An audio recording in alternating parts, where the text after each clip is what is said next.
Thank you, John. So, Richard, what does the new co-chair of the Intergovernmental Partnership have to say for himself now? I want to go to your meeting, Ed. Structured informality. That's right along my alley. Hey, Richard, I forgot to say this morning that he's also a Boston fan. Where's Vince when I need him? Looking around, I came to the realization this morning that there's a significant first that's occurred here today, Kim, and no, it's not the first time I've ever been out to Surrey. It's actually only the second time. But it's actually the first time that I've got the courage to wear a sweater vest in public. No offense. Okay, then you should know that the first time Richard wore a suit since he got married was when he went to meet the premier last month. So, all that aside, I want to touch on just 2 points. The first point, the gentleman in the back of the room this morning talked about maintenance of these structures and these facilities. We saw from all of the summaries of the work presented this morning, I don't think people can argue the benefit from on-site types of innovations, whether it's infiltration, soil, things like that.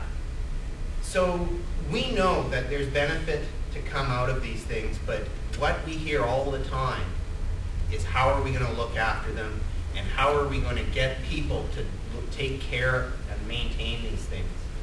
Well, that's one of the first that I see that the people in this room can be a huge part of. We've got a diverse group of people here. We know there's interest. I think we can begin to push the envelope to find ways, creative ways, to get these things looked after. I'm one of those guys that clean my eave trough and manage my own infiltration pit and all of that.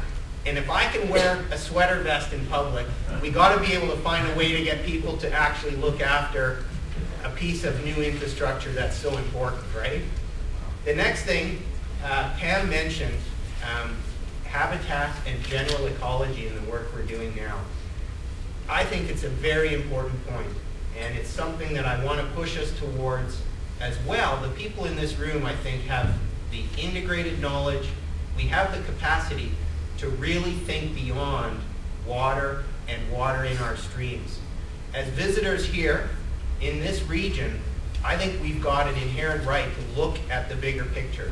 And one of the things that we're starting to look at and work on is the whole idea of natural capital or ecosystem services. Some of the studies, I've got a great paper if you're interested.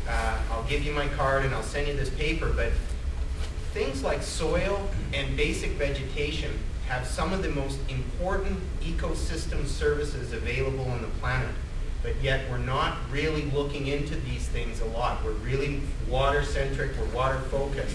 I'd like us to push beyond that now and think about water as how it relates to the soils and the vegetation all around. It's a three-way cycle, just like that recycling loop. So that's the next area that I'm going to start pushing people and pushing the groups that I come into contact with, is to start, let's not be happy with where we've come right now, but let's even be thinking about how we're going to make some more improvements and changes.